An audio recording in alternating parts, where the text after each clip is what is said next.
Electric fan, oh. Oy! Ayan. Tingnan nyo. Patay mo yung DC. Okay, patay natin DC. Okay. Oh, under na yan. Kasi wala pa. Teka lang, asa na ba? Patay pa pala yun. Loko ako ah. Yan! Tingnan nyo naman. Oh, napakalakas. Di ba?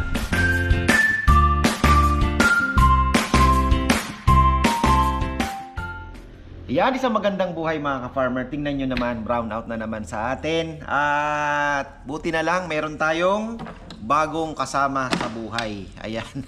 Ang Blue ET or Blue Tea. Iba-iba po kasi ang tawag nila, no? Blue Tea or Blue ET na ultimate power bank, mga ka-farmer. Bakit ko sinabing ultimate power bank? Dahil ito po ay kayang paandarin even refrigerator ninyo for 7 hours. Can you imagine? At marami po silang models, depende na po sa inyong kailangan. Ngayon, ang kinaganda po dito, kung mahilig kayo mag-outing at pumupunta sa mga lugar na let's say akyat ng hindi naman bundok ano, let's say kasi kami mahilig magpunta sa mga beach na hindi abot ng kuryente. Ayan. Pwede niyo pong dalhin ang ganitong, ang tawag dito ay generator na parang portable ma. Portable nga yan, no? Portable generator mga farmer. So ayan, electric fan, mamaya pa sasampulan natin kasi ngayon wala kaming wifi. So kailangan lang naman naka fiber tayo. So kailangan lang naman ng kuryente. Mamaya papaandarin natin yan. Tapos meron siya palang ito malupit diyan, no? Wireless charging mga ka-farmer. Ayan, no? Paano ba? Ipapatong lang ba ito? I-on lang pala to mga ka-farmer. Ayan, no? Kita nyo? Oh. Tutukan mo naman ng kaunti. Yun. Para makita nila. Ayan, mga saksakan.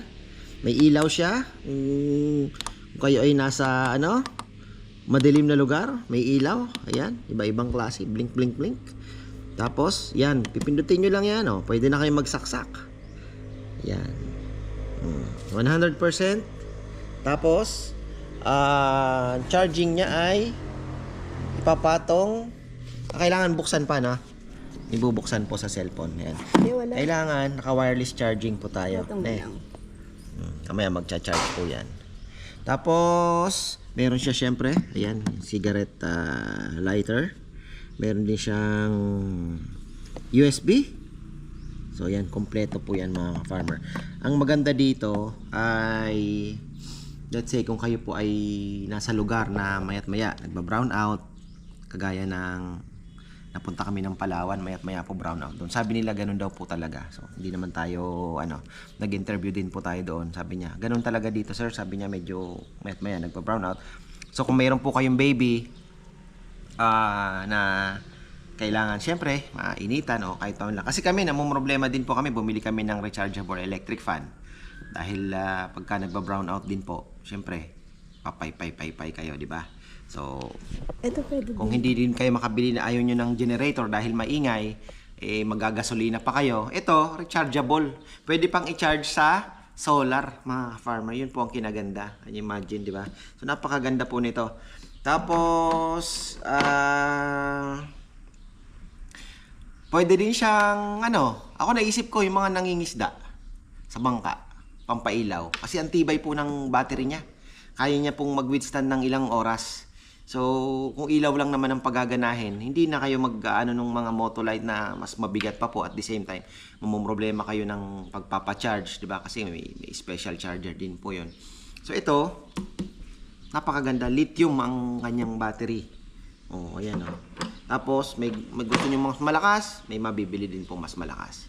So, ayan. Blue Tea. Ayan, subukan na natin ang electric fan. Baka, So, sa cellphone po, dapat may wireless charging po tayo, Hindi, pwede din siya USB. Oh, USB syempre, oo. Dalawa. Pero kung wireless, yun nga, we're talking about the wireless.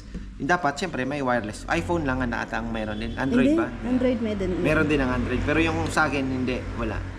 So, kangkarote pala yung akin. Ayan, subukan natin sa electric fan, mga farmer. Electric fan, oh. Oy!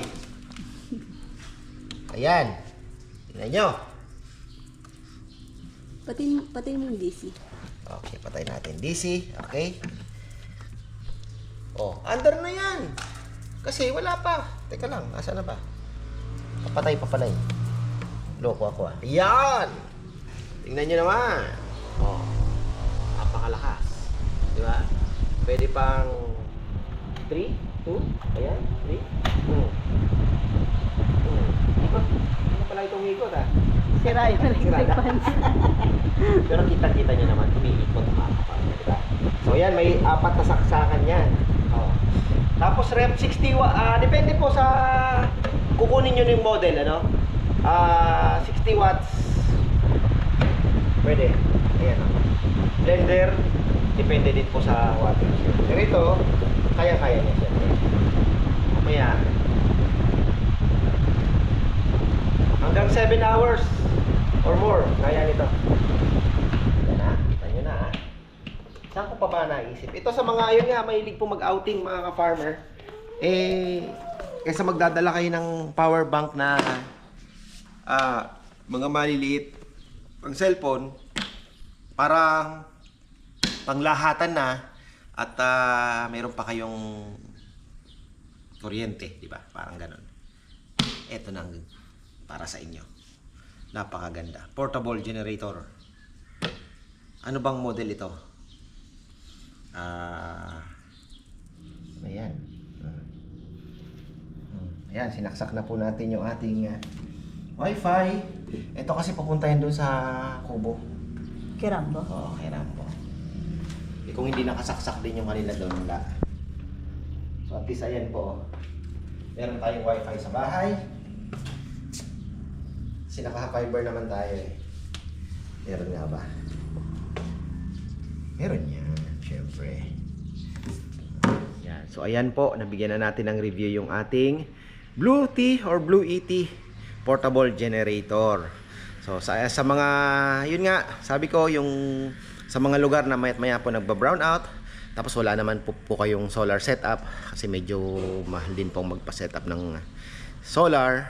So ayan, pwede po kayong bumili nun at standby sa bahay, no? So ayan, excited na po ako kasi magiging part ng aming ano yan dito sa bahay na pag may magba-brown out, bigla ang brown out, wala tayong problema kasi wala pa rin naman po kaming solar. So ayan, marami pong salamat at magandang buhay.